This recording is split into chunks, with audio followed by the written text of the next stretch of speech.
কোষের সবচেয়ে বাইরের দিকে অবস্থান করে কোষ প্রাচীর। সেই কোষ প্রাচীর কেমন সেটা নিয়ে আজকে একটু আলোচনা হওয়া দরকার।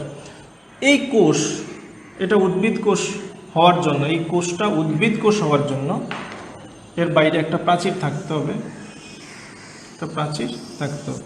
এটা একটা উদ্ভিদ কোষ। এখন এটাকে উদ্ভিদ কোষ আমরা বলতে পারি, যদিও উদ্ভিদ কোষের মধ্যে আরও কিছুটা ভিন্নতা আছে। কি সেটা? যেমন উদ্ভিদ কোষের নিউক্লিয়াসটা সাধারণত ঠিক মাঝখানে থাকে না, উদ্ভিদ কোষের ক্ষেত্রে নিউক্লিয়াসটা একটু পাশে অবস্থান করে। প্রশ্ন, কেন পাশে অবস্থান করে? এর কারণ হলো উদ্ভিদ কোষের মধ্যে যে গহ্বর থাকে, যে কোষ গহ্বরটা থাকে, এটা একটু বড় হয়, বড় একটা গহ্বর থাকে। তাহলে গহ্বরটা বড় হওয়ার কারণে সাধারণত নিউক্লিয়াসটা এক পার্শ্বে অবস্থান করে, যেটা প্রাণী কোষের বেলায় দেখা যায় কোষের মাঝখানে অবস্থান করে।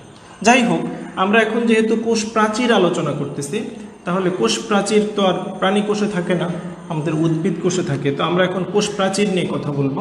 তো কোষ প্রাচীরের জন্য আমরা কোষের বাকি অংশগুলোকে সরিয়ে ফেলতেছি।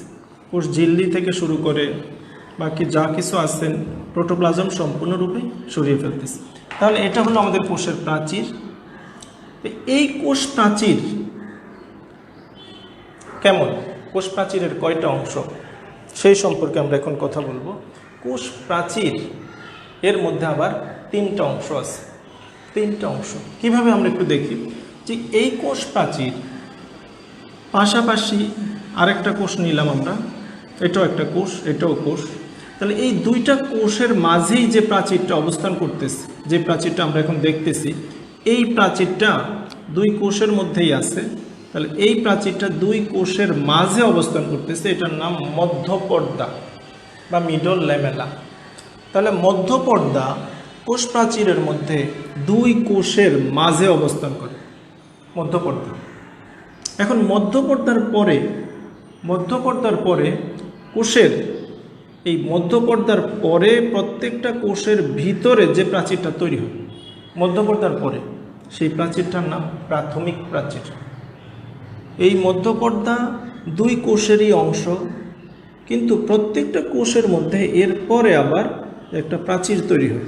এই প্রাচীরটা তৈরি হলো, এই প্রাচীরটা তৈরি হলো, এটা হলো প্রাথমিক প্রাচীর। এটা এই কোষের মধ্যেও তৈরি হলো, এটা হলো প্রাথমিক প্রাচীর। প্রাথমিক প্রাচীরটা তৈরি হলো। তাহলে মধ্যপর্দা এর পরে দুই কোষের মধ্যেই যে প্রাচীরটা তৈরি হয় সেটা হলো প্রাথমিক প্রাচীর বা প্রাইমারি প্রাচীর। কোষ তার প্রথম দিকে, জীবনের প্রথম দিকে কোষগুলোর বিভাজন ক্ষমতা থাকে, যে কোষগুলোকে ভাজক কোষ বলে এবং ভাজক কোষ বিশিষ্ট টিস্যুকে ভাজক টিস্যু বলে। এই সময় তারা বিভাজিত হওয়ার ক্ষমতা রাখে।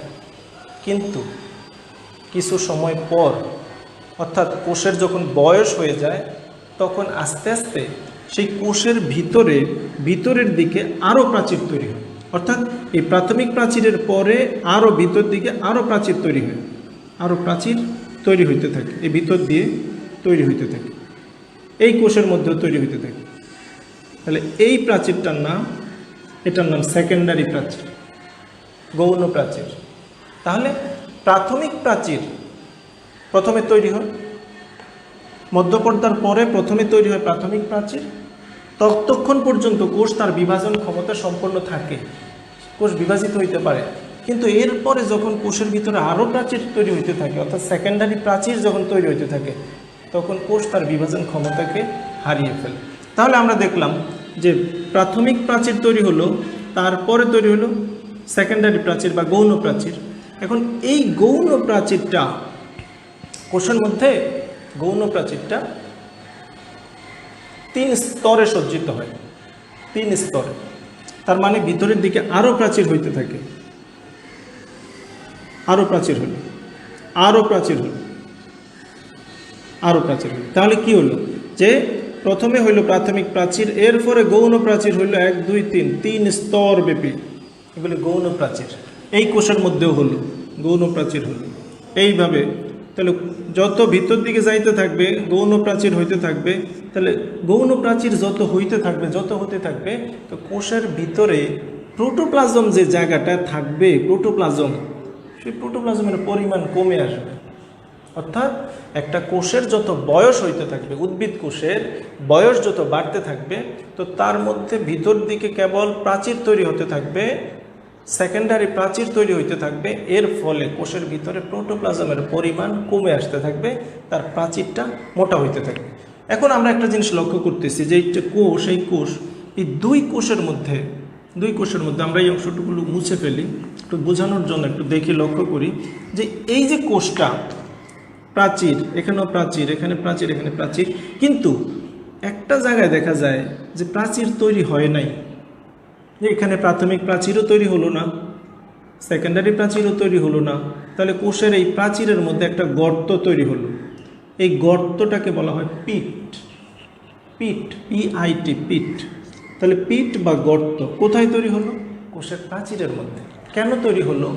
কোষের কোনো একটা জায়গা, প্রাচীরের কোনো একটা জায়গার মধ্যে প্রাইমারি প্রাচীর তৈরি হয় নাই, সেকেন্ডারি প্রাচীরও তৈরি হয় নাই, ফলে ওই জায়গাটা একটা গর্ত তৈরি হলো, এটাকে বলে পিট। তাহলে এই পিট, তার পাশে যে কোষ আছে সেই কোষের মধ্যেও গর্ত তৈরি হয়েছে, সেটাও পিট। তাহলে এখানে পাশাপাশি অবস্থিত দুইটা পিট একত্রে পিট পেয়ার, মানে কূপ জোড় বা জোড় কূপ। তাহলে এই কূপের জোড়া, পিট পেয়ার, এর মাঝখানে মধ্যপর্দা, এই মধ্যপর্দাটাকে বলা হয় পিট মেমব্রেন। তাহলে পিট পেয়ার এর মাঝে অবস্থিত মধ্যপর্দাকে বলা হয় পিট মেমব্রেন। তাহলে আমরা লক্ষ্য করলাম উদ্ভিদ কোষের মধ্যে, অর্থাৎ যে সমস্ত কোষে কোষ প্রাচীর আছে, তাদের পাশাপাশি অবস্থিত দুইটা কোষ এর প্রাচীরের মধ্যে গর্ত সৃষ্টি হয়, সেই গর্তকে বলা হয় পিট পেয়ার, এবং এই দুই পিটের মাঝখানে যে মধ্যপর্দাটা থাকে সেটাকে বলা হয় পিট মেমব্রেন। এখন এই কোষের প্রোটোপ্লাজম এবং এই কোষের প্রোটোপ্লাজম এই পিট পেয়ার এর মাঝখান দিয়ে যে সংযোগ সূত্র তৈরি করে, এই সংযোগকারী এই প্রোটোপ্লাজমটাকে বলা হয় প্লাজমোডেজমা। অর্থাৎ দুটি পাশাপাশি কোষ যে প্রোটোপ্লাজমীয় সূত্রের মাধ্যমে পরস্পর যুক্ত থাকে তার নাম প্লাজমোডেজমা, আর এটাকে বহুবচনে বলা হয় প্লাজমোডেজমাটা। তাহলে প্লাজমোডেজমাটা কোথায় অবস্থিত? প্লাজমোডেজমাটা প্রাণী কোষে কি পাওয়া যাবে? যাবে না। কেন? কারণ প্রাণী কোষে তো কোষ প্রাচীর নাই। তাহলে কোষ প্রাচীর যেখানে আছে, সেই কোষ প্রাচীর বিশিষ্ট পাশাপাশি দুইটা কোষ যে প্রোটোপ্লাজমীয় সূত্রের মাধ্যমে যুক্ত থাকে, এর নামই হলো প্লাজমোডেজমা বা প্লাজমোডেজমাটা। আমরা উদ্ভিদ কোষের মধ্যে কোষ প্রাচীর সম্পর্কে কিছু ধারণা পেলাম, আর তাদের মধ্যে প্লাজমোডেজমাটা সম্পর্কে কিছুটা ধারণা পেলাম। আজকে আমরা যদি কোষ ঝিল্লি সম্পর্কে কিছু কথা বলি। কোষ ঝিল্লি প্রাণী কোষ, উদ্ভিদ কোষ, ব্যাকটেরিয়া, শৈবাল, ছত্রাক, অর্থাৎ সমস্ত জীবের দেহের মধ্যে যে কোষ ঝিল্লি আছে, সেই কোষ ঝিল্লিটা দ্বিস্তরী ঝিল্লি। এবং পৃথিবীর বহু বিজ্ঞানী এই কোষ ঝিল্লি সম্পর্কে, কোষ ঝিল্লির গঠন সম্পর্কে তাদের বক্তব্য দিয়েছেন। সেই কোষ ঝিল্লিটা কেমন, সর্বশেষ যে বক্তব্য, সেই বক্তব্যটাকে বলা হয় ফ্লুইড মোজাইক মডেল। কিসের গঠন? কোষ ঝিল্লির গঠন। তাহলে কোষ ঝিল্লির গঠন সম্পর্কে বিজ্ঞানী সিঙ্গার ও নিকলসন যে বক্তব্য প্রদান করেন, তার নামই ফ্লুইড মোজাইক মডেল। এখন এই ফ্লুইড মোজাইক মডেল অনুসারে কোষ ঝিল্লি দ্বিস্তরী, এবং সেই দুইটা স্তর তৈরি হয় ফসফোলিপিড অণুর সাহায্যে। দুইটা স্তর, আমরা যদি একটা স্তর তৈরি করি এইভাবে, যে ফসফোলিপিডের সাহায্যে, যে একটা ফসফোলিপিড অণুর একটা মাথা থাকে, দুইটা লেজ থাকে। ফসফোলিপিড অণুর মাথা, লেজ, ফসফোলিপিড অণুর মাথা, লেজ, মাথা, লেজ। এই যে ফসফোলিপিড অণুগুলো, এরা একটা স্তর গঠন করলো। এরকম আরেকটা স্তর আমরা দেখাতে পারি, যে একটা স্তর গঠন করলো ফসফোলিপিড অণুর একটি মস্তক এবং দুইটি লেজ বিশিষ্ট এই ফসফোলিপিড অণু। তাহলে ফসফোলিপিড অণুগুলো দুইটা স্তর গঠন করছে, এই জন্য এই দুইটা স্তরকে বলা হয় ফসফোলিপিড বাইলেয়ার। বাইলেয়ার কেন বলা হয়? যেহেতু দ্বিস্তরী, এই জন্য এটাকে বলা হয় ফসফোলিপিড বাইলেয়ার। আমাদের কোষ ঝিল্লি অর্থাৎ সমস্ত জীবের কোষ ঝিল্লি এই দুইটা স্তর দ্বারা গঠিত, এবং স্তরগুলোর মধ্যে এই ফসফোলিপিড অণুগুলো এরা যে অবস্থান করে, অবস্থানের মধ্যে এরা স্থির থাকে না, এরা নড়াচড়া করে, এরা পরস্পরের সাথে ধাক্কাধাক্কি করে, ঠেলাঠেলি করে। এই কারণে অণুবীক্ষণ যন্ত্রে এদেরকে ফ্লুইডের মতো অর্থাৎ তরল পদার্থের মতো মনে হয় যেন নড়তেছে, নড়াচড়া করে। এই নড়াচড়ার কারণে তাদেরকে ফ্লুইডের মতো মনে হয়। ফসফোলিপিড অণুগুলোর এই বৈশিষ্ট্য। এখন এই ফসফোলিপিড অণুগুলোর মাঝে মাঝে কিছু প্রোটিন অণু থাকে, প্রোটিন অণু। এই যে প্রোটিন অণুটা দেখা গেল, এরপর আবার আছে ফসফোলিপিডের অণু, ফসফোলিপিডের অণু আছে, অণু আছে। এখন এই যে ফসফোলিপিড অণু, এদেরকে মনে হয় ফ্লুইডের মতো, আর এদের মাঝে মাঝে যে প্রোটিন অণুটা থাকে, দেখা গেল এখানে আবার একটা প্রোটিন অণু আছে। তাহলে এই মাঝে মাঝের এই প্রোটিন অণুকে কি বলা হয়? এদেরকে মোজাইকের মতো মনে হয়, এদেরকে মনে হয় মোজাইকের মতো। তাহলে কোষ ঝিল্লি একদিকে মনে হয় ফ্লুইডের মতো ফসফোলিপিড অণুগুলোর কারণে, যে এদের নড়াচড়ার কারণে, আবার এদের মাঝে মাঝে প্রোটিন অণু আছে, এই জন্য এদেরকে এই প্রোটিন অণুগুলোকে মনে হয় মোজাইকের মতো। এই জন্য কোষ ঝিল্লির মডেলের নাম ফ্লুইড মোজাইক মডেল।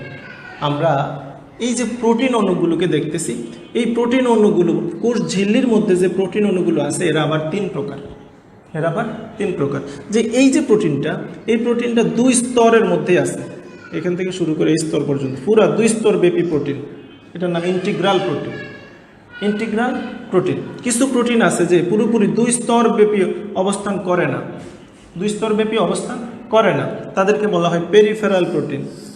বাইরের দিকে অবস্থান করতেছে, পেরিফেরাল প্রোটিন। আর কিছু প্রোটিন আছে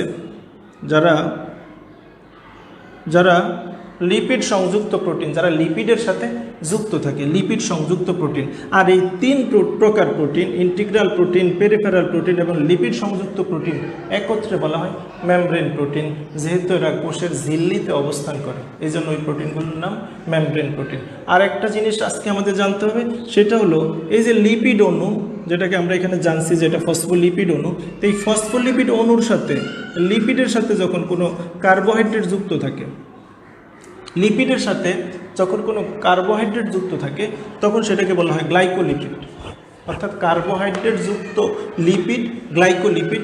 আর এই যে প্রোটিন, এর সাথে যখন কার্বোহাইড্রেট যুক্ত থাকে, তখন তার নাম হয় গ্লাইকোপ্রোটিন, কার্বোহাইড্রেট সংযুক্ত প্রোটিন। তাহলে আমাদের কোষ ঝিল্লির মধ্যে আমরা গ্লাইকোলিপিডও দেখতেছি, গ্লাইকোপ্রোটিনও দেখতেছি।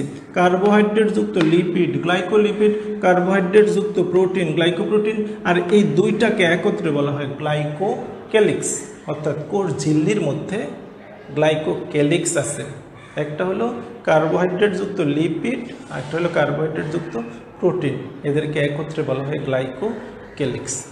আমরা আমাদের নয়, শুধু সমস্ত জীবের কোষ ঝিল্লির গঠন সম্পর্কে বেসিক ধারণা লাভ করলাম। আজকে এই পর্যন্তই। আল্লাহ হাফেজ।